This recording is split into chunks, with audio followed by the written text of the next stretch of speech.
sería extraño. Cristina Párvole, bueno, pues es colaboradora habitual de nuestra asociación de Amigos del Románico, historiadora de la Fundación Santa María la Real y, bueno, pues creo que buena amiga de todos los que la conocemos.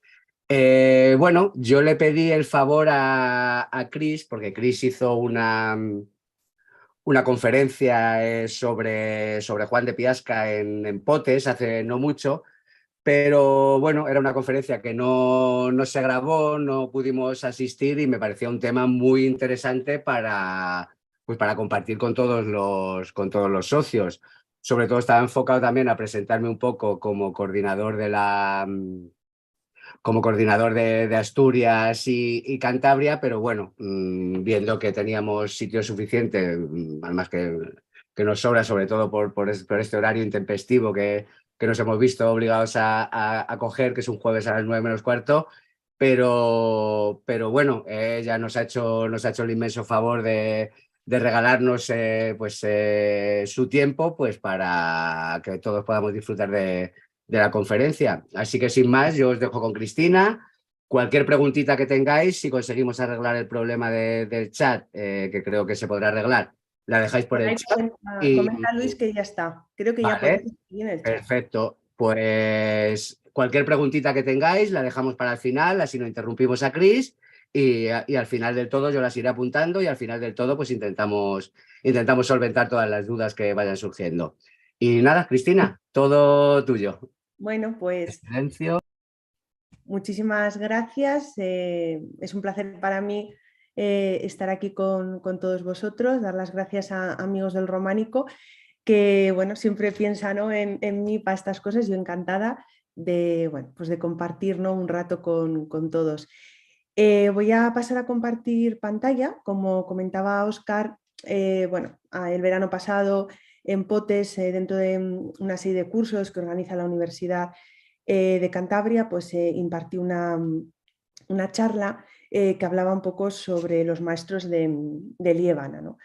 La idea aquí ha sido haceros un pequeño camino de esos canteros hasta la zona en la que yo vivo, que ya sabéis que me dedico sobre todo al románico de la montaña palentina.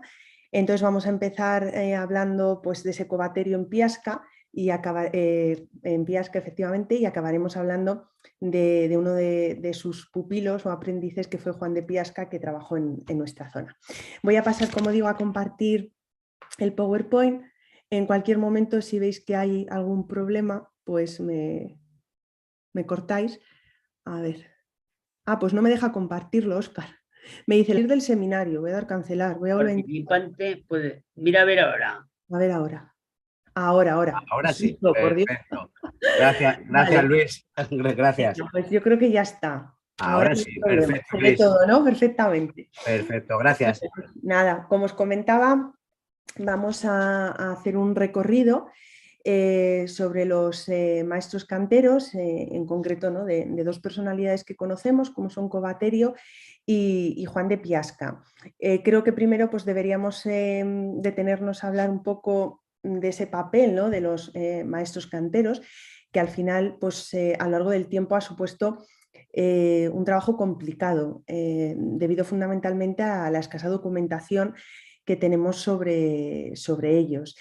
Ahí os pongo una frase de José Luis Hernando Garrido, que creo que resume muy bien, ¿no?, esta lucha muchas veces de intentar descifrar un mundo tan complicado, que dice: así confundimos las pisadas de unos y otros, ¿no? Al final, como digo, es complicado saber pues, esas personalidades, definirlas o qué mano puede actuar en un lugar u otro. A día de hoy está ya denostada esa idea del románico anónimo, que ha estado vigente durante mucho tiempo, que siempre se ha hablado, ¿no?, de que pues, estos maestros canteros buscaban un anonimato y no ser quizás reconocidos tanto por su obra, porque poco a poco pues, han ido proliferando, ¿no?, nombres que conocemos y que iremos desgranando a lo largo de la presentación. Ahí sí que me quiero detener a hablar un poco del papel de estos maestros canteros, ¿no?, porque como ocurre en el románico hay teorías para todos los gustos y hay diferentes interpretaciones. Las he resumido en dos grandes estudiosos, la opinión, ¿no? La teoría que manejaba Miguel Ángel García Guinea, que como sabéis fue uno de los grandes estudiosos de nuestro románico, tanto del románico de Palencia como de Cantabria, y José Luis Hernando Garrido, que ha profundizado mucho en el estudio de los talleres, bueno, aquí también en nuestra zona. Ellos tienen dos teorías muy diferenciadas que creo que pueden recoger un poco la opinión muchas veces que tenemos de estos maestros canteros. Por un lado está, como digo, García Guinea, que siempre se refiere a estos maestros canteros como autores o ejecutores de la obra, ¿no? Al final, bueno, ellos de alguna forma dirigían ese taller, pero también participaban en la creación de esa obra. Por otro lado está Hernando Garrido, que considera que estos maestros eran meros contables o gestores. Y ahí os pongo esa frase que viene a resumir un poco su interpretación, que dice que este maestro cantero sería el encargado de velar por miles de maravedíes que pudo costar la obra, y su cometido, bueno, pues era hacer frente a todas esas donaciones y limosnas para ir pagando pues, las nóminas de los canteros o el gasto en materiales. Como digo, dos opiniones, ¿no? que son un poco divergentes, porque en una nos habla de ese maestro cantero como partícipe de la obra y el otro como un mero gestor. Eso tenemos diferentes ejemplos. Yo aquí os traigo uno de un caso en el que me encontré estudiando un poco, ya digo, nuestro románico. Es un caso muy curioso en San Román de Entrepeñas, que es, bueno, a día de hoy queda muy poquito, es un antiguo monasterio que está al lado de un pueblo que se llama Santibáñez de la Peña. Es uno de los primeros vestigios románicos que tenemos aquí, y ahí hay un documento que se ha considerado el primer contrato de obra datado en el siglo XII. Es curioso, ¿no? Porque aquí el encargado de llevar a cabo las obras sería uno de los propios monjes del monasterio.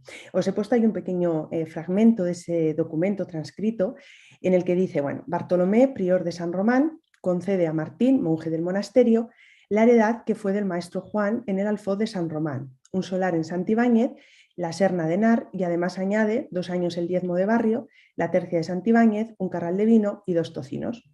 Fray Martín se compromete a llevar a cabo diversas construcciones en el monasterio. Entonces, aquí lo que estamos viendo es que no hay un maestro de obra como tal, sino que es un propio monje el que va a cometer una serie de reformas en el monasterio, y es muy interesante por el pago que le hacen, ¿no? Que es un pago bastante cuantioso porque es un solar, bueno, y también, como vemos, pues diezmos, incluso vino y tocino. Entonces, es un ejemplo, ya digo, único, porque a día de hoy pues es muy difícil encontrar este tipo de testimonios, pero que nos da información también para ver que muchas veces pues, los encargados de llevar a cabo, acometer construcciones o reparaciones podían ser, pues en el caso de un monasterio, los propios monjes. Claro, ahí entramos bueno, luego podemos debatir, ¿no?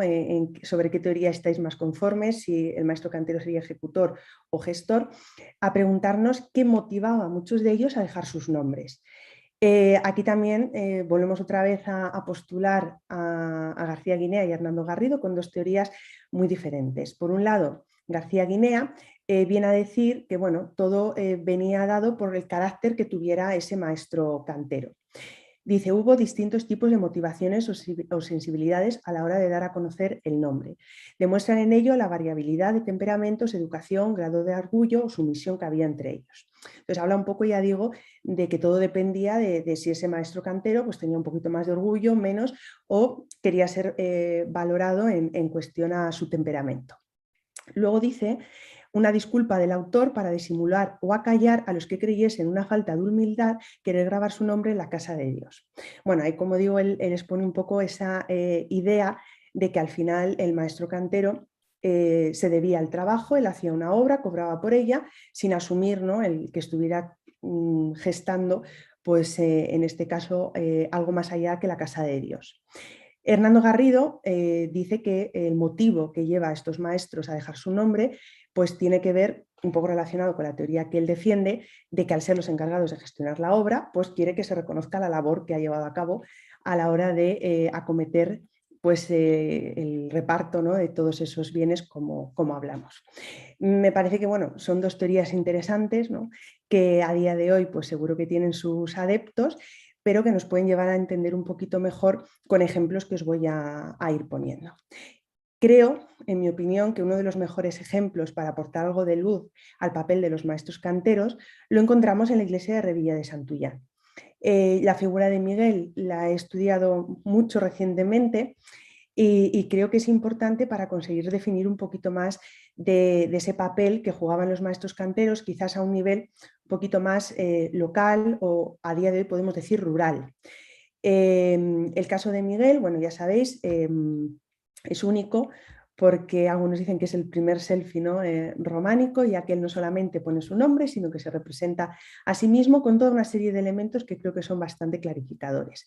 En la inscripción se puede leer Micaelis me fecit, que es Miguel me hizo.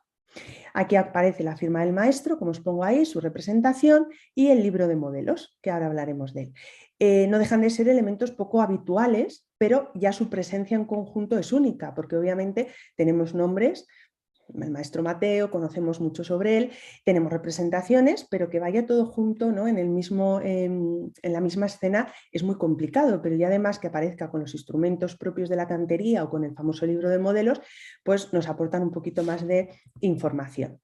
¿Qué podemos decir en este caso? Bueno, pues estudiando un poco la figura de Miguel, lo que hemos podido llegar a concluir es que no deja de ser un maestro que no va a tener una descendencia directa como tal y que va a verse imbuido un poco por deformaciones rurales. Con esto quiero decir que parece ser que Miguel empieza esta obra y acaba esta obra, es decir, que no va a dejar constancia en ningún otro edificio más. Sería el prototipo de escultor románico que va a llevar pues, ese oficio hasta fechas terminales, como digo, acabando su función en la iglesia. Por el estudio de la iconografía, ¿no? y de las escenas que nos ha dejado en la fabulosa portada de la iglesia de Revilla de Santullán, hemos concluido que pudo formarse el taller que en esos momentos estaba trabajando en el claustro del monasterio de Santa María la Real de Aguilar de Campo.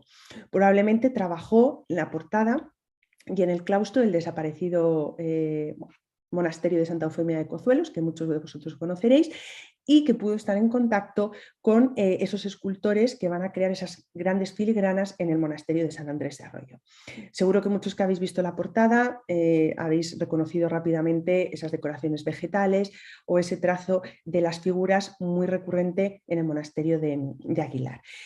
Como digo siempre a la gente cuando nos visita, digo, esto que os contamos no es porque Miguel nos haya dejado un diario de su vida, que ya nos gustaría, ¿no? Poder saber a ciencia cierta dónde se forma, dónde trabaja y demás, sino que generalmente recurrimos a las comparaciones estilísticas para conseguir pues, obtener algo de información. Uy, que me voy. Entonces, ¿qué nos dice Miguel, ¿no? Que sería la pregunta que nos tenemos que hacer.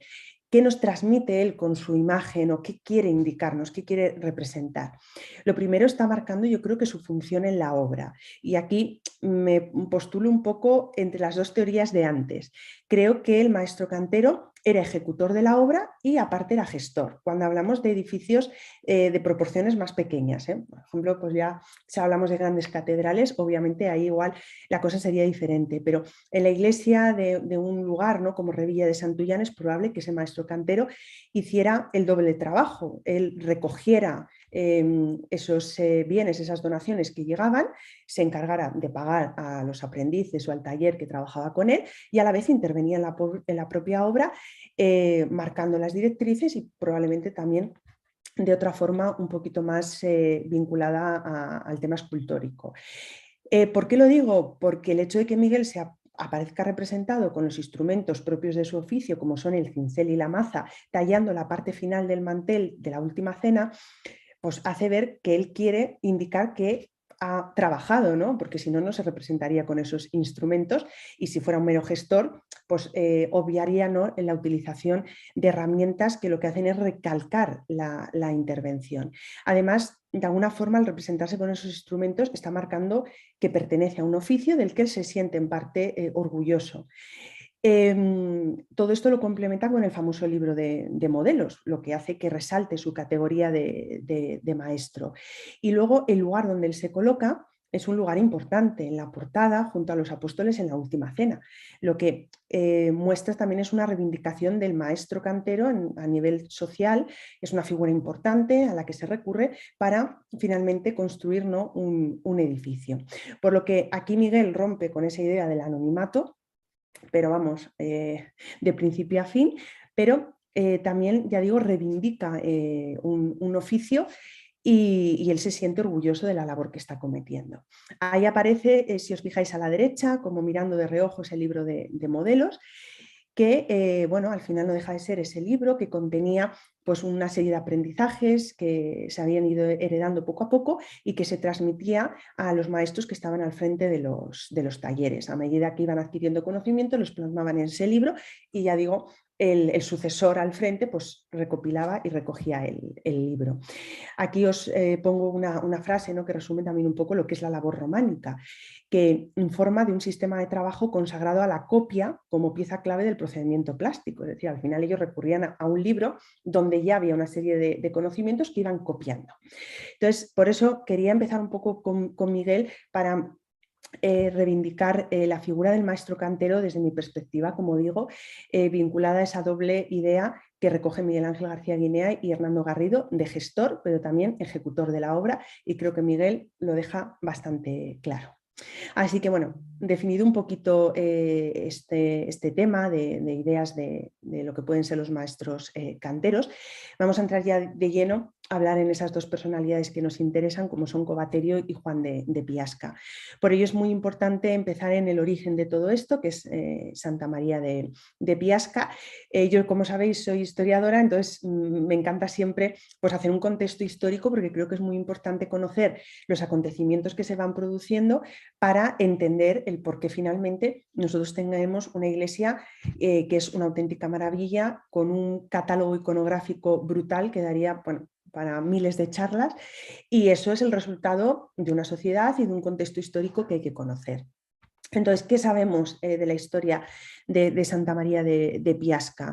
Probablemente, bueno, sea un monasterio antiguo, muy vinculado a esas políticas de repoblación. Como sabéis, la manera de asentar territorios en muchos casos era el crear pequeños monasterios, y en torno a esos monasterios pues ya se iba configurando un poco los núcleos poblacionales. Así que los comienzos se pueden situar en el siglo IX, donde probablemente ya empieza a haber una vida monasterial. No sabemos muy bien si como un cenobio familiar o un cenobio dúplice, ¿no? Es muy habitual en estos primeros tiempos los monasterios de patronato familiar, familias que gestionan el monasterio donde los monjes pues, viven en pequeñas comunidades. La primera mención que tenemos del monasterio es del año 930 y es curioso porque es una escritura, una donación que hacen dos mujeres a la villa de Piasca. Entonces ahí no se habla de monasterio, sino que se habla de basílica, por lo que existiría ya una iglesia. En cualquier caso, del 930 al 941 se produce como un silencio documental. Claro, los que nos dedicamos al románico, ¿no? Pues tenemos el problema muchas veces de esa falta de documentación, pero cuando nos enfrentamos al estudio de un monasterio gozamos de la alegría de tener pues, un archivo bastante importante. Entonces, en este caso, esos años quedan ahí un poco oscuros hasta el año 941. Volvemos a tener un documento importante en el que nos aparece, bueno, pues lo que se llama un pactum, que es en este caso es un escrito que realizan una serie de mujeres y hombres con una abadesa que ya aparece citada en ese documento, que bueno, se la ha llamado de diversas formas, ahí os pongo uno de los nombres, que es Ailo. Consiste este pactum, bueno, pues en la renuncia de todos los bienes que el novicio suscribía y ponía en manos del abad y en el que se comprometía a la observancia de la regla, ¿no? Pues al final estos hombres y mujeres donan propiedades que ellos tienen, en este caso a esta abadesa, pues a cambio de pasar a formar parte del monasterio. Esta abadesa va a ser una figura importante porque tenemos bastantes documentos que nos hablan de ella. Incluso sabemos que era hija de un tal materno y que pertenecía a un linaje importante. Bueno, también sabéis, ¿no?, que al final estos monasterios estaban regidos y controlados por estas familias nobles, y que en los primeros años ella lo que va a buscar constantemente es el apoyo de esa nobleza, nobleza que al final, a través de sus donaciones, va a permitir que el monasterio de Piasca vaya ampliando heredades y territorios. En el año 957 tenemos por ahí también otro documento en el que se menciona que ella acepta en el monasterio a mujeres con sus hijas, ¿no? Al final los monasterios se convertían en espacios donde las mujeres, bueno, recurrían en el momento de quedarse viudas o antes de contraer matrimonio, pues pasaban al monasterio, y entre ellas mismas pues se creaba un nexo y una comunidad bastante importante, por lo que suponía, ¿no? Porque la entrada de una mujer al monasterio conllevaba toda una serie de dotes y entraba dinero que era importante tener en cuenta. Entonces sabemos que su política fue un poco centrada, mientras el tiempo que estuvo de abadesa, en el tema, ¿no?, de que el monasterio fuera ganando propiedades, heredades y dinero. El último documento que tenemos de ella es del 966, en el que busca seguir ampliando el patrimonio, pero bueno, al final hablamos de que el territorio que abarcaba en ese momento el monasterio de Santa María de Piasca tampoco es que fuera demasiado amplio. Ahí ya voy a hacer un salto porque, bueno, sí que me interesaba mencionar un poquito, ya digo, la figura de Ailo, vinculada sobre todo a ese tema, ¿no?, de cómo se va a ir gestando el monasterio en su condición de un monasterio dúplice, formado por una comunidad masculina y femenina, y la importancia que ella daba sobre todo a la entrada de mujeres e hijas por las dotes que llegaban al monasterio. De ahí pasó al siglo XII, porque en el siglo XII es cuando se produce un momento muy boyante en el monasterio. Pasó a depender del monasterio de Sagún, un poco dentro de la política, ¿no?, de Alfonso VIII, de controlar y dirigir muchos de los monasterios a través de esa figura del monasterio de Sagún. Aquí en estos años la actividad es indudable, y resultado de ello pues va a ser esa construcción románica que nosotros podemos ver a día de hoy, que tenemos fechada, gracias a Dios, en una inscripción de la que luego hablaremos, en el año 1172. Por eso os comentaba que es muy importante conocer qué situación se está produciendo para entender el resultado. Si el monasterio de Piasca se hubiera visto en una situación económica pues mucho más crítica, no contaríamos a día de hoy, ¿no?, con esta majestuosa iglesia románica.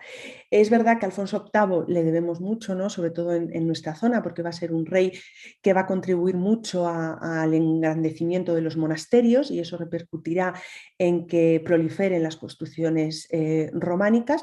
Fue un reinado pues muy bueno en muchos sentidos, y entonces eso pues va a crear toda una fiebre constructiva. De ahí pasamos al siglo XIV, donde ya Piasca empieza poco a poco a decaer, pero sabemos que tuvo un carácter dúplice durante mucho tiempo, incluso más tiempo del que le hubiera gustado, ¿no?, al poder eclesiástico. Los monasterios dúplices desaparecen rápidamente, se produce esa separación entre monasterios femeninos y masculinos, pero sí que es verdad que aquí tenemos el caso curioso de Piasca, donde incluso ahí os pongo la visita del abad de Sagún en el siglo XVI, que ya se pone un poco serio y recrimina a que acabe esa duplicidad en el monasterio bajo pena de excomunión. Él dice que ni el prior ni otro monje ninguno entre en la casa de las beatas, ni de día ni de noche, y que no se guise allí la comida de los monjes, ni se ocupe de esos menesteres ninguna mujer sino un cocinero. Parece ser, ¿no?, que en ciertas tareas pues había un trasiego entre hombres y mujeres que en este caso pues ya están intentando controlar para marcar muy bien esa separación entre monacato masculino y femenino. Bueno, es un caso, ya digo, bastante curioso el de Piasca, que mantuvo esa duplicidad. Ya Madoz recoge que la iglesia parroquial de Piasca se conserva como iglesia en un estado regular, y bueno, posteriormente pues va a ir poco a poco desapareciendo parte de ese monasterio, quedando la iglesia. En los años 60 se realizan las primeras excavaciones arqueológicas, y en el 2001 se excava el antiguo claustro, ¿no? Esas dependencias, ya digo, pues fueron desapareciendo, y lo que vemos a día de hoy pues sería la iglesia de ese antiguo monasterio. Bueno, esto es un poquito para situarnos, ¿no?, en cuanto a la historia de Piasca, y entender ese momento clave que va a ser el año de 1172. ¿Por qué lo sabemos? Porque conservamos pues una inscripción, y aquí es donde a nosotros, ya digo, los que nos dedicamos a la investigación, se nos iluminan los ojos, ¿no? Porque al final contar con un documento como este pues es importantísimo por los datos que nos da. Ahí os he puesto la transcripción y luego, bueno, pues un poco lo que es el contenido del texto. Lo vamos a leer y luego os voy a decir, porque también hay una pequeña controversia respecto a esta inscripción. Dice: en el día 10º de las calendas de marzo, el 21 de febrero, y en honor de Santa María, se hizo la dedicación de esta iglesia por el obispo Juan de León, en asistencia del abad de Sagún, don Gutiérrez, el prior de Piasca Pedro y el maestro de la obra Covaterio. 2 veces 500 sumados con 3 veces 70 forma su verdadera época, de la cual restarás 2 veces 10 y 2 veces 9 y encontrarás el año del que nació la Virgen. Esta obra fue completamente acabada en el año del Señor de 1439, siendo prior don Pedro. Toribio Fernández de Aniezo me hizo, Toribio de Cambarco me hizo. Bueno, si empezamos un poco por el principio, aquí ya nos habla de una dependencia, ¿no?, con el monasterio de Sagún, porque nos habla de la presencia del abad, de la presencia también del prior, y el tema que nos interesa, de que está allí también el maestro de la obra, Covaterio. Aquí, en este caso, Covaterio se está, ¿no?, colocando al lado de las grandes personalidades como son el obispo de León, lo que hace que le demos al maestro de obras ese carácter, como digo, de personalidad importante dentro de la sociedad, porque aparece junto a grandes personalidades.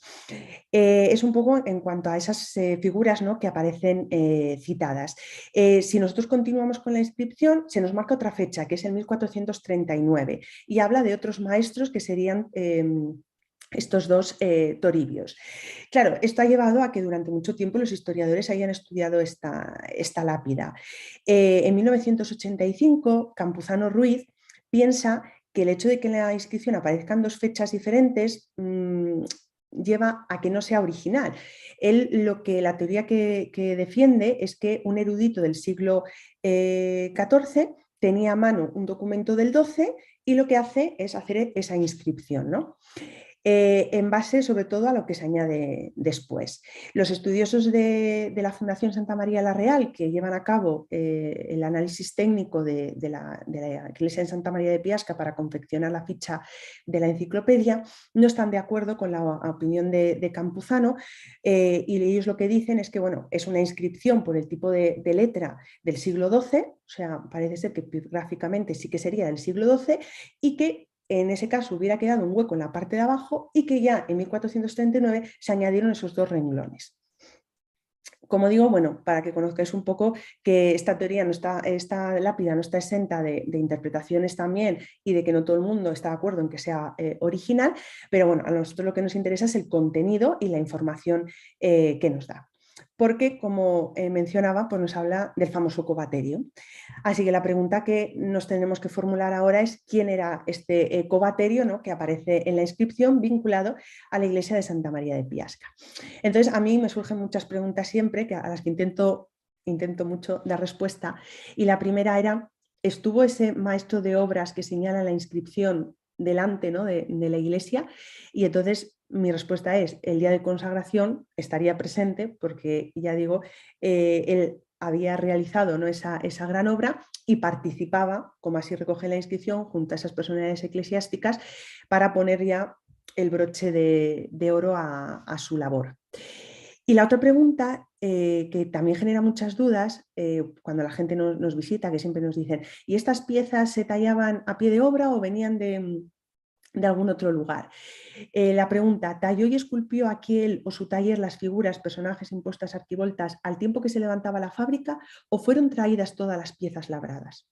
¿Por qué hago esta pregunta? Porque la piedra con la que se levanta la iglesia de Santa María de Piasca es una piedra que ha sido muy estudiada y que parece proceder de canteras que están situadas en nuestra zona, muy cerca al monasterio de San Andrés de Arroyo, del que luego hablaremos, porque es un tipo de piedra muy especial, muy fácil de tallar, que nosotros conocemos con ese nombre de calcarenita, que no deja de ser, bueno, un tipo de arenisca que cuando se extrae de la cantera es húmeda, lo que facilita la labra. Entonces, claro, es un tipo de piedra como muy concreta que llevaría a plantearse esa idea. Las piezas, perdón, esos capiteles o lo que nosotros vemos en Piasca llegaban de otros talleres y entonces, en este caso, Covaterio lo único que hizo, ¿no?, fue encargarse un poco de gestionar la obra, o bien ese taller de Covaterio era el que tallaba in situ las piezas con piedra, obviamente traída desde las canteras. Bueno, es difícil, ¿no?, saberlo, pero bueno, sí que quería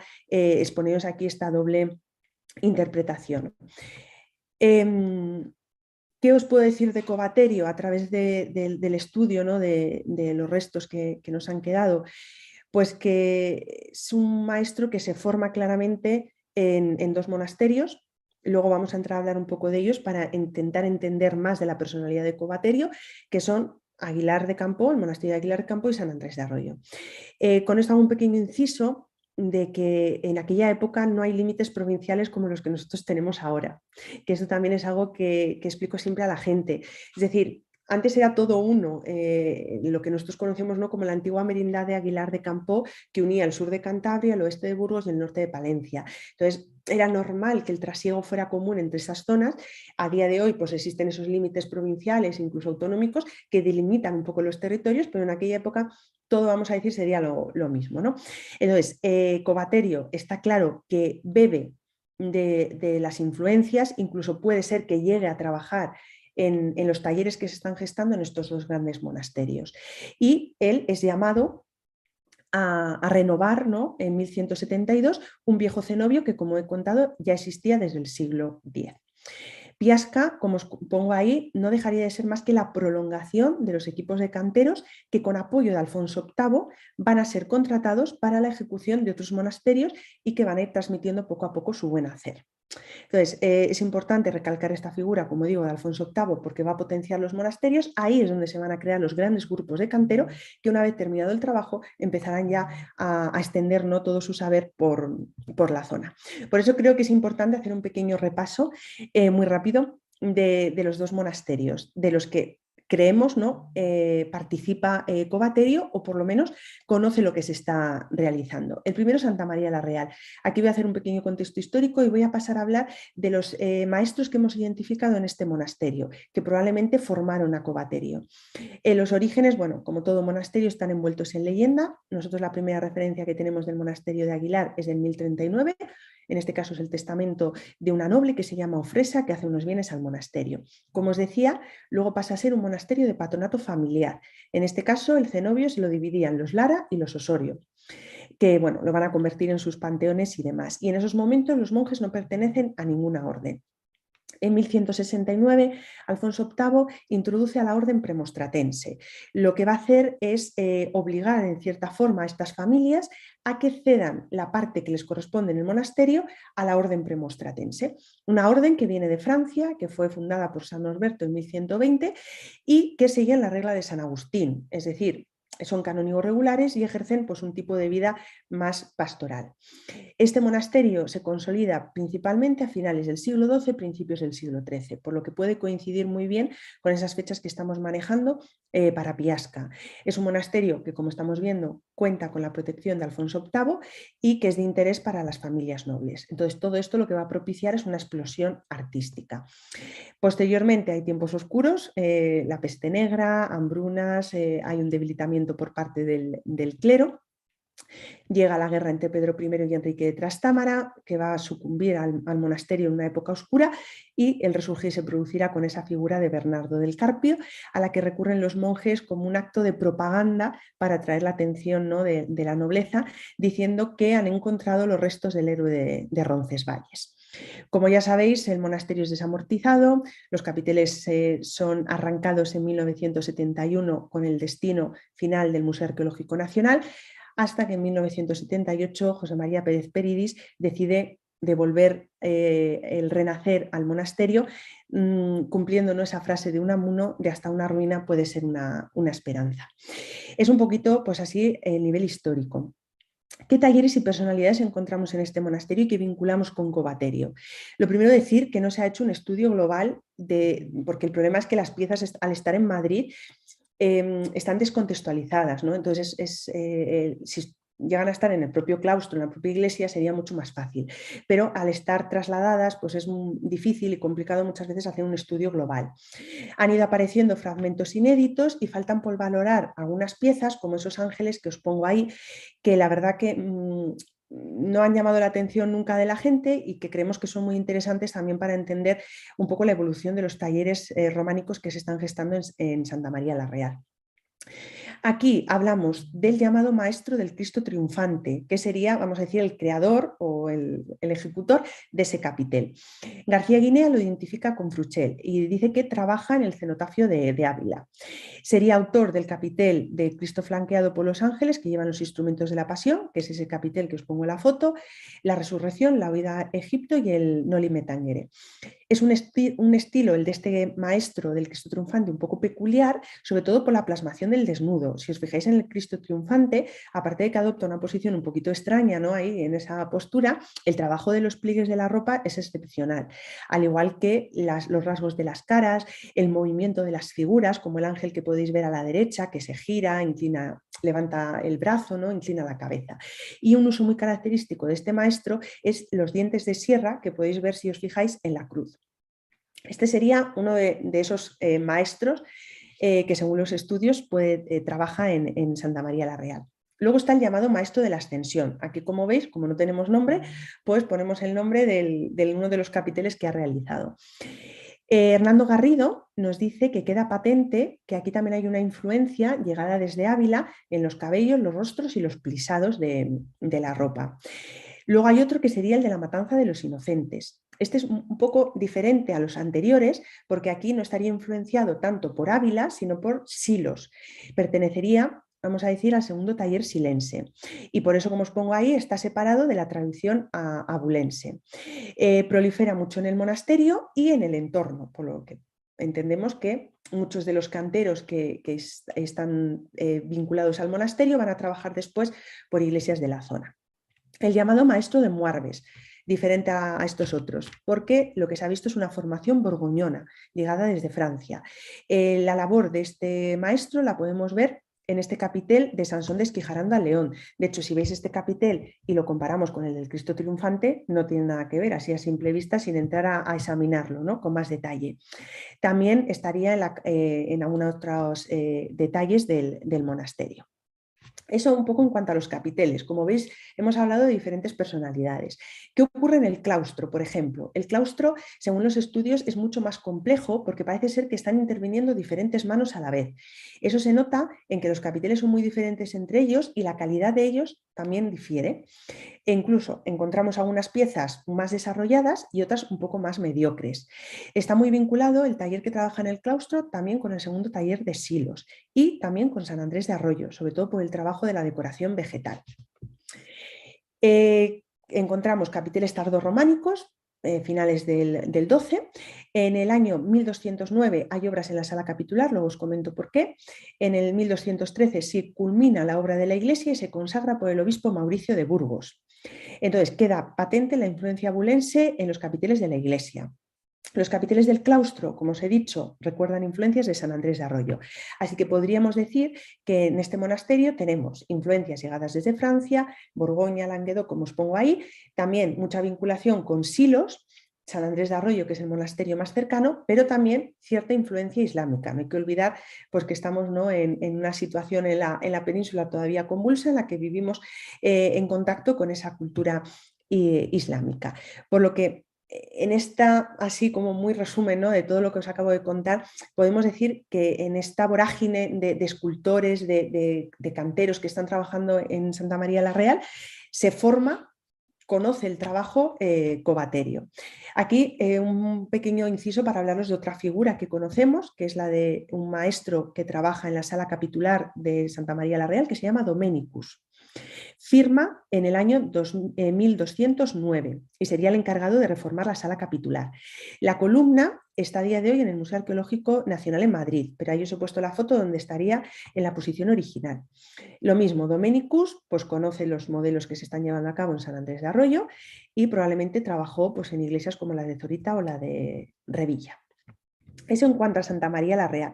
Pero también os decía que lo que vemos en Covaterio, sobre todo en Piasca, en el trabajo vegetal, es una clara influencia de San Andrés de Arroyo, porque están esos llamados molinillos andresinos que figuran mucho, ¿no?, en las metopas o en alguno de los capiteles de Piasca, que nos llevan a plantearnos pues que efectivamente Covaterio conocía los modelos que se estaban desarrollando en este monasterio bastante alejado, ¿no?, del monasterio de Santa María de Piasca. De San Andrés de Arroyo, pues un poquito lo mismo. Os cuento, orígenes envueltos en leyenda. La primera carta documental que tenemos del monasterio es 1181 y es un monasterio supeditado a una mujer, Mencía de Lara. Otra figura que he estudiado mucho, muy interesante porque fue una mujer, bueno, en la época yo creo que tuvo un poder inmenso y gracias a ella tenemos parte del románico que tenemos a día de hoy. Ahí os pongo pues, una pequeña biografía de ella, que sabemos que era hija de Lope Díaz de Haro, tuvo como hermano a Diego López II de Haro, contrajo matrimonio con un conde de la familia Lara, por eso adopta el apellido, porque ella sería Mencía López de Haro, pero al casarse con este Lara adopta el apellido. Funda el monasterio de San Andrés de Arroyo y tuvo una relación muy estrecha con Alfonso VIII. En los documentos, el monarca se dirigía a ella como su amiga predilecta y amiga venerable, hasta tal punto que el propio rey la nombra su testamentaria. En toda una retahíla de hombres ahí aparece Mencía, por lo que era un monasterio muy poderoso. Eso lo que va a hacer es atraer, como veremos, a grandes canteros. Lo mismo, sufrirá una restauración en los años 60. Bueno, ahí os he puesto algunas imágenes de cómo estaba el monasterio, que difiere un poco de la imagen que tenemos a día de hoy de él. ¿Y qué encontramos aquí? Bueno, lo primero, una fuerte influencia de las huelgas de Burgos. No hay que olvidar que Alfonso VIII funda junto a su mujer Leonor ese monasterio, un poco como panteón real, pero también para establecer una casa madre en la que sean controlados el resto de los monasterios pertenecientes al Cister. Entonces, en el monasterio se ve una clara influencia de las huelgas. Y se habla de dos equipos o talleres. Un primer grupo de canteros, que sería el encargado de levantar la iglesia, el claustro y algunas dependencias del monasterio, y un segundo grupo en la sala capitular. Esto lo ha estudiado Gutiérrez Pajares, que hizo una tesis doctoral sobre el monasterio, y dice que es posible que sea un maestro extranjero el que dirige el taller. Puede ser francés, pero no pertenece a ninguna escuela. Eso en cuanto a la sala capitular. ¿Qué nos dice Hernando Garrido? Bueno, pues que lo que se va a gestar en San Andrés de Arroyo va a ser importante porque va a dejar una influencia en el sur de Cantabria, en el oeste de Burgos, incluso en algunos monasterios de la cuenca del Duero. Esto llevó a Miguel Ángel García Guinea a hablar del foco de San Andrés de Arroyo, que como digo estaría relacionado con el monasterio de las Huelgas y con ese marcado carácter del Cister donde todo se reduce a la decoración vegetal. Hay quien dice, o bueno, ha lanzado la pregunta de si el maestro Ricardo, que trabaja en las Huelgas, lo hace también en San Andrés de Arroyo, por esas referencias que tenemos entre los dos monasterios. No tenemos constancia documental de que eso ocurriera, pero aquí os traigo una mención que hay del maestro Ricardo en el Becerro de Aguilar.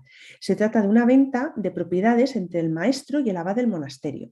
Estos bienes habían sido entregados por Alfonso VIII y Leonor a Ricardo, y dice que le entregan estos bienes que deberían pertenecer al monasterio de Aguilar por los servicios que había realizado en la construcción del monasterio de las Huelgas.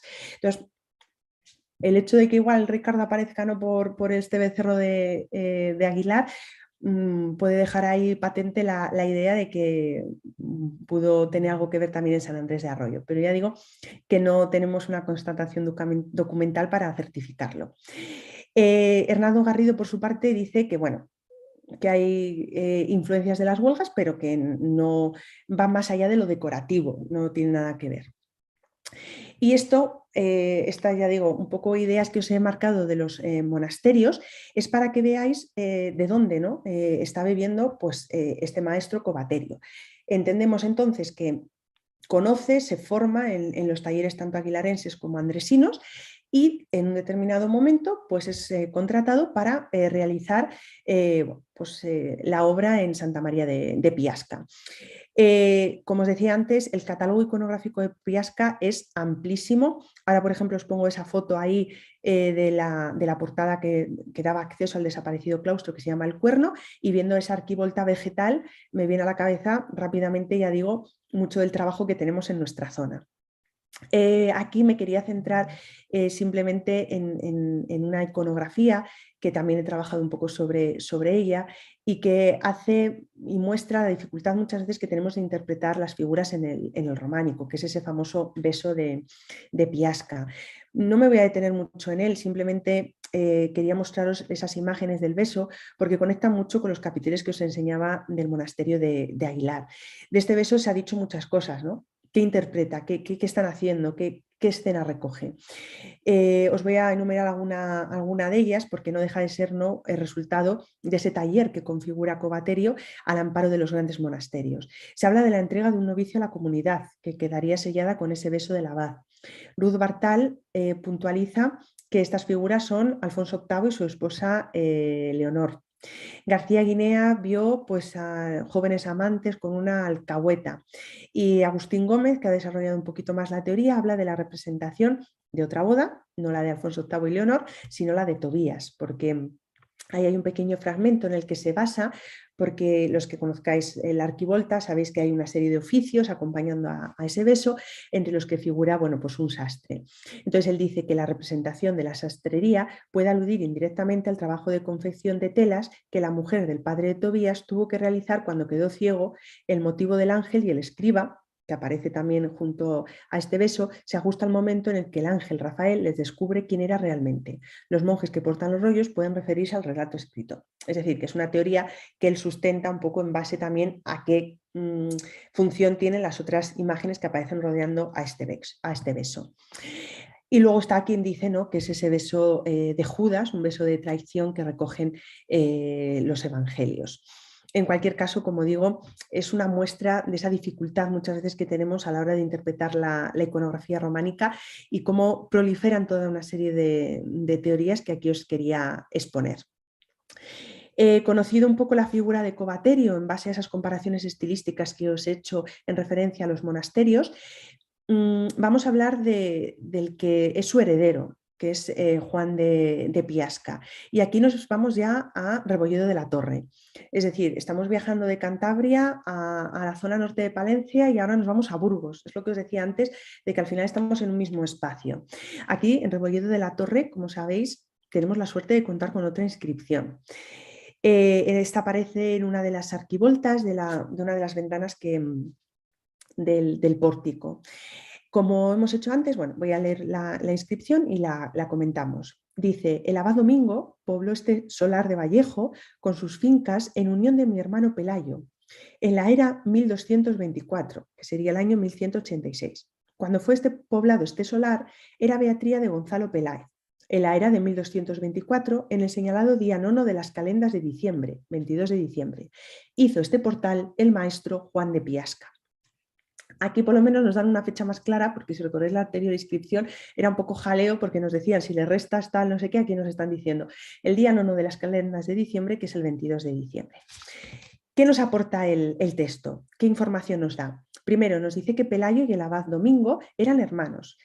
No sabemos si ese vínculo era un vínculo de sangre o simplemente tenía una familiaridad monástica. Nos habla del solar de Vallejo. Este solar a día de hoy es conocido por los habitantes del entorno. Pertenece al alfoz de Amaya y era beatría de Gonzalo Peláez. La expresión que aparece de fundamentis lo que parece mostrar es que es un nuevo poblado que se está creando en este término. Y dice que Gonzalo Peláez era hombre de beatría. ¿Qué era una beatría? Era un régimen de señorío atenuado en el que el labrador paga una serie de impuestos a su señor a cambio de protección. ¿Qué pasa?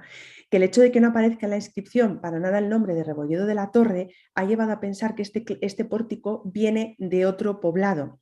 que desapareció en un determinado momento y que decidieron reutilizarlo en la iglesia de Rebolledo, porque aquí habla del solar de Vallejo, no habla de Rebolledo de la Torre. Entonces, bueno, esa es una teoría que estamos ahí manejando, porque sí que es verdad que el claustro no se corresponde después con el resto de la iglesia, y la inscripción en ese sentido es bastante, yo creo que clara.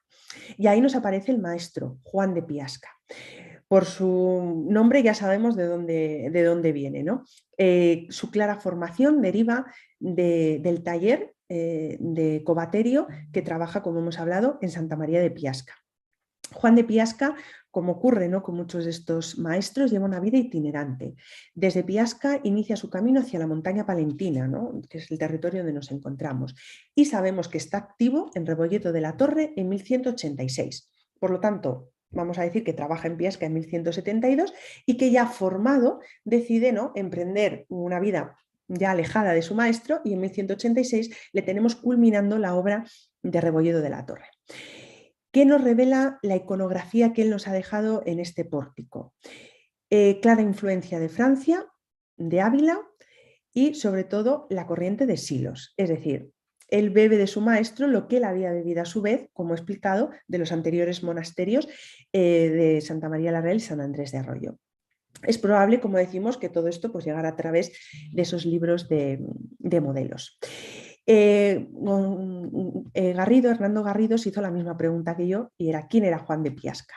Y el que responde, pues un poco en la teoría que él maneja, dice que pudo ser una especie de tesorero, o más bien un administrador, un magistero peris en suma.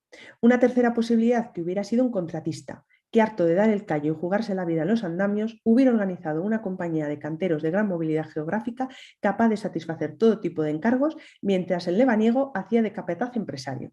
En tal caso, hubiera sido un precursor de la cantería en serie.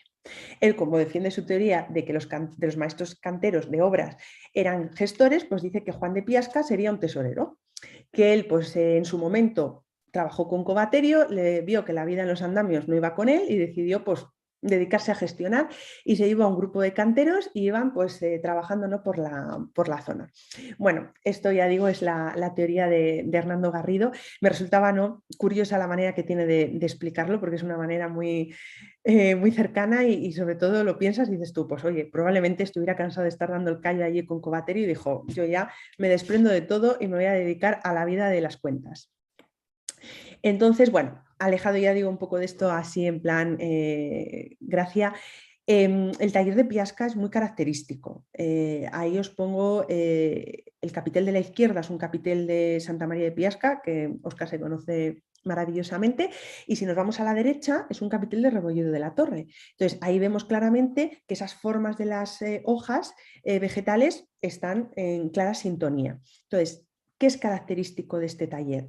Las máscaras que vomitan tallos, los grifos afrontados, los basiliscos que están mordiendo como frutos, los glutons, los roleos vegetales de los que estamos hablando, las cestas de acantos trepanados. Eso lo vemos en Piasca y lo vemos en Rebolledo de la Torre. Otro elemento muy característico de este taller son los arcos trilobulados. Si nosotros accedemos al interior de Piasca, en el presbiterio nos encontramos con estos arcos ciegos, mera decoración, ¿no?, que acaban sobre los capiteles. Esto lo vamos a ver en iglesias palentinas, ¿no? Entonces, ahí lo que estamos viendo es la clara transmisión que se está haciendo desde Piasca, que va a quedar patente en Rebolledo de la Torre de la mano de Juan de Piasca, y que va a empezar a difundirse por todo el territorio. Porque ahora volvemos otra vez a Palencia. Espero que más o menos esté quedando un poco claro todo el trasiego de canteros que estamos haciendo, pero es para que veáis dónde empieza todo y dónde termina, que al final es en el mismo punto, porque ahí sí que me voy a referir a uno de los grandes estudios que tengo yo, que es Valle Espinoso de Aguilar, la ermita de Santa Cecilia. ¿Por qué?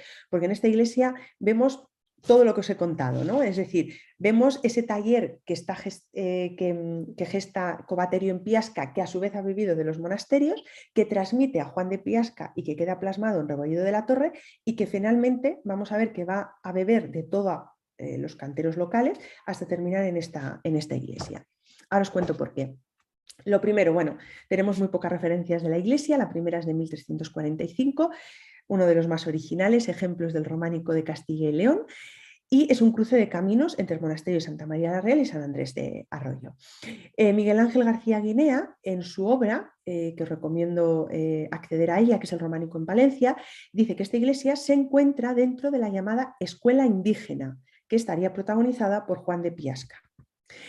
¿Qué elementos del taller de Juan de Piasca encontramos en esta iglesia? Los arcos trilobulados. Aparecen en Piasca y los vamos a encontrar también aquí en Valle Espinoso, de la mano, como digo, de Juan. Entonces, es lo que os explicaba, ¿no? Es muy característico ese arco trilobulado apoyado en los capiteles. Si hacemos comparaciones estilísticas, ¿qué más huellas encontramos? Los grifos afrontados. Yo veo el capitel de la izquierda, que lo encontramos en el pórtico de Rebollo de la Torre, y es idéntico al que vemos en el arco triunfal de Santa Cecilia, es decir, es una copia del modelo. El mismo tratamiento de los grifos, cómo se entrelazan, ¿no? Esa decoración vegetal, cómo están comiendo el fruto. Es un claro ejemplo, ya digo, de ese taller. Las huellas del monasterio de Aguilar, ¿dónde se ven? ¿No? Por ejemplo, en este caballero victorioso. Si miramos el de la izquierda, es el capitel del monasterio de Santa María la Real de Aguilar de Campo. Miramos el de la derecha y es el de Valle Espinoso. La decoración del caballo es idéntica.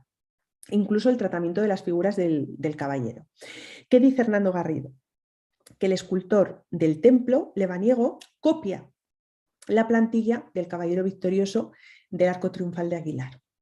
Entonces, lo mismo, o sea, Juan de Piasca también perdonad, es conocedor de ese trabajo y copia los modelos de los monasterios. Aquí os he hecho, bueno, para que veáis un poco la evolución de los capiteles. Estos son los conocidos como molinillos andresinos, que yo voy a patentar ya el que no se diga molinillo andresino, porque claramente viene de Piasca, pero bueno. La primera imagen se corresponde con el capitel del interior de Santa Cecilia de Vallespinoso de Aguilar. La segunda es el capitel de Santa María de Piasca. La tercera, la ermita de San Juan Bautista de Villanueva del Río Pisuerga. La cuarta, la iglesia de San Lorenzo de Zorita del Páramo. Es el mismo capitel. El de Piasca, como digo, es el más antiguo, porque recordemos que esa iglesia está realizada en 1172. Si Juan de Piasca está trabajando en 1186, ¿no? Concluye Rebolledo de la Torre, más o menos ubicamos la construcción de Santa Cecilia en esa época. Entonces, el modelo precursor viene de Piasca en 1172, ¿no? Que es la segunda imagen. ¿Qué encontramos en Valle Espinoso? Una perfección del modelo. Es decir, ahí las hojas están más bien trabajadas, el detalle, la calidad. ¿Por qué? Porque bebe también de la influencia de San Andrés de Arroyo, de este claro capitel. Pero lo de llamarlo molinillo andresino, ya digo que creo que es un error. Sí que es verdad que en Valle Espinoso encontramos el modelo, pero perfeccionado por la cercanía del monasterio.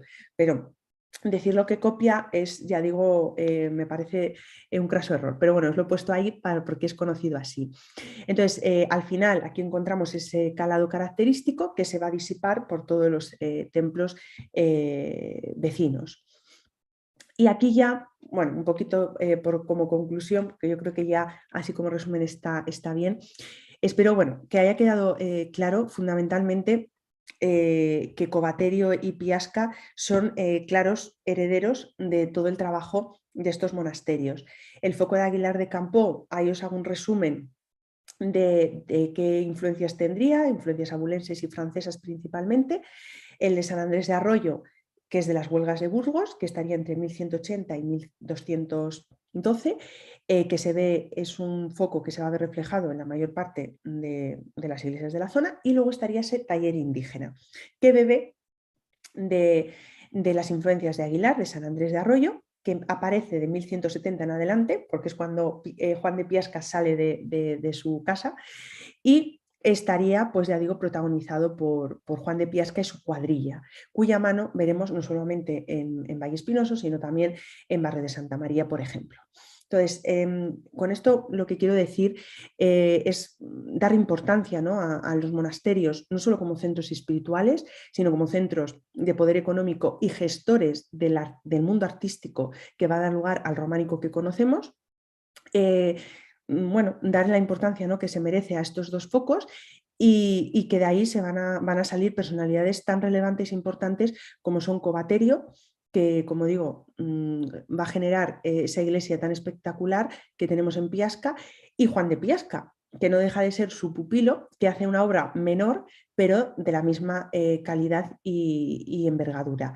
Y luego, pues lo que nos ha quedado, que son, bueno, pues copias de los modelos patentados por estos maestros que podemos ver en las pequeñas iglesias de nuestros pueblos. Así que espero que, bueno, que a través de esta charla hayamos recuperado durante unos minutos dos figuras tan relevantes para el mundo de románico, que espero que no se olviden, que son Covateri y Juan de Piasca. Así que muchas gracias. Bueno, muchísimas gracias, Cris. Muy, muy, muy interesante. Compartir. Las figuras, desde luego, lo merecen. Siempre me ha llamado mucho la atención, sobre todo porque esa influencia, esas escuelas indígenas posteriores de las que hablaba García Guinea, en Cantabria se pueden ver en iglesias pequeñísimas de concejos. Santa Cecilia de Villasevil, se me ocurre, unos molinos saldesinos en una de las ventanas del ábside, que es lo que queda además. Y son claras imitaciones, es decir, que la influencia y la potencia, la potencia que tuvo la escultura de Juan de Piasca, desde luego, es más que reseñable.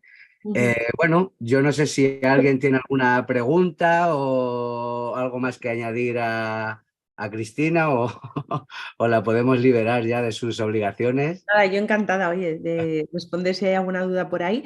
Esto ya digo, es un poco en base sobre todo a los dos grandes estudiosos, ¿no?, que he mencionado, que son Hernando Garrido y García Guinea.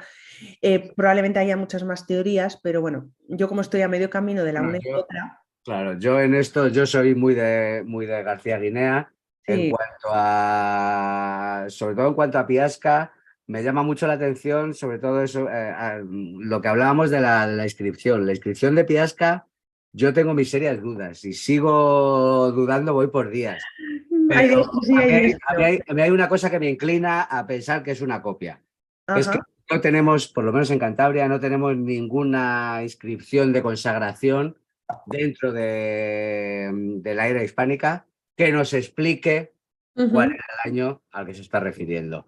Y esa inscripción, esas sumas y restas que hace esa inscripción, a mí me da que pensar que debe ser una copia posterior. Puede ser, puede ser. Es como demasiado enrevesada. Sí. Luego ya están los epigrafistas, que son los expertos, y yo ahí no entro porque, bueno, yo di en primero de carrera de epigrafía, pero no me puedo meter en eso. Pero sí que me parece una inscripción curiosa. Luego también hay gente y eso es una cosa que a mí me preguntan en Twitter, y yo ya aprovecho y te lo pregunto. ¿Qué posibilidades habría, Cris? Ay, se nos ha ido Cris. Ay, ay. Porque mucha gente me dice y me insisten, además, que Covateri y Juan de Piasca pudieran haber sido la misma persona. Ah, bueno, sí, esa es otra. Otra Esa es teoría, no sé si de la conspiración. No, bueno, yo, bueno, como sabes, he estado trabajando en la figura de Juan de Piasca. Ajá. Y cuando hablé con mis compañeros de la fundación, que estuvieron ahí elaborando la ficha técnica, pues yo les decía, es que, o sea, creo, pues eso, lo del capitel de los molinillos y demás, ¿no? Y me decían, es que hay gente, dice, aquí de este mundo, que dice que son la misma persona, es decir, que en realidad son los mismos maestros de obra. Y yo digo, pero ¿cómo va a ser eso posible? Digo, si aquí se pone Covateri y aquí Juan de Piasca, digo, a mí eso no me cuadra. No Pero cuadra. es verdad que existe la teoría de que pudieran ser la misma persona. Claro. De hecho, teoría que mucha gente refuerza con el hecho de que esa inscripción fundacional fuese una copia, y se hubiese insertado algún tipo de licencia por parte del cantero que hubiese hecho. Pero bueno, nos pregunta por aquí, Cris, una pregunta muy interesante, Mar, que dice que si se conserva algún libro de modelos. De época románica no. De época gótica ya sí que hay libros de modelos. Entonces deducimos que efectivamente era La románica debió haber. parecido, ¿no?, lo que había en época románica. Pero es que yo representaciones de libros de modelos a nivel iconográfico solo he visto la de Miguel, que aparece efectivamente el libro, que es con ese libro de modelos, pero de época románica físico no hay ninguno. Sí que en el gótico va a haber muchas más ejemplos. Claro. Yo, de todas maneras, en cuanto a esos libros de modelos, yo hay una cosa que me llama muchísimo la atención porque difieren en épocas y demás. Por ejemplo, hablábamos de esos grifos enfrentados. Yo, por ejemplo, hay una iglesia Santa María la Real de las Enestrosas, que tú la conoces perfectamente, que esos 2 capiteles dentro de la distancia temporal que hay entre ambas iglesias, Sí. son prácticamente un calco. Entonces, o son capiteles reutilizados, o son capiteles de la misma mano, o hay un libro de modelos que se llevaba a cabo. Es decir, lo apasionante de buscar y de indagar, sobre todo sobre esto, como dices tú, gracias a Dios tenemos nombres y tenemos un pequeño hilo del que tirar, es que, bueno, pues poder bucear por esas influencias que al final se desarrollan en una zona tan amplia, como tú dices. Pues nos vamos desde la zona del Liébana hasta el norte de Burgos, bueno, incluso más lejos, y que, bueno, pues gracias a gente como tú podemos ir poniéndole cara. No sé si hay alguna pregunta más por aquí. Bueno, yo agradecer a toda la gente que está escribiendo por el chat sus palabras, Claro. que es un placer siempre, oye, compartir este rato y que me alegro que os haya gustado y que se haya aprendido algo nuevo. Muy bien, pues nada, si no hay ninguna pregunta más, Cristina, agradecerte otra vez, como siempre, tu amabilidad y tu tiempo, sobre todo. Y nada, espero que nos veamos muy pronto en otra aventura románica. Seguro que sí. Tierras palentinas. Bueno, nos hablaba Luis por ahí de Huesca. Yo en junio me voy a Huesca, o sea que sitio en el coche llevamos. Ay, vale, perfecto. Pues tomo la invitación y espero que nos veamos muy pronto. Y mientras tanto, pues oye, seguimos en contacto y muchas gracias a todos. Muy bien, pues gracias a todos y nada, hasta aquí la charla. Si queréis recordar algo o lo que sea, sabéis que la tenéis subida en el canal de amigos de YouTube. Y bueno, espero que os haya gustado. Bueno, oye, un abrazo a todos. Agradecer a la gente que ha estado muy atenta a las explicaciones de Cristina, como era de esperar. Y nada, hasta pronto, espero. Nos vemos pronto. Nos vemos pronto. Un abrazo a todos. Gracias, Cristina. Muchas gracias. Hasta luego. Adiós.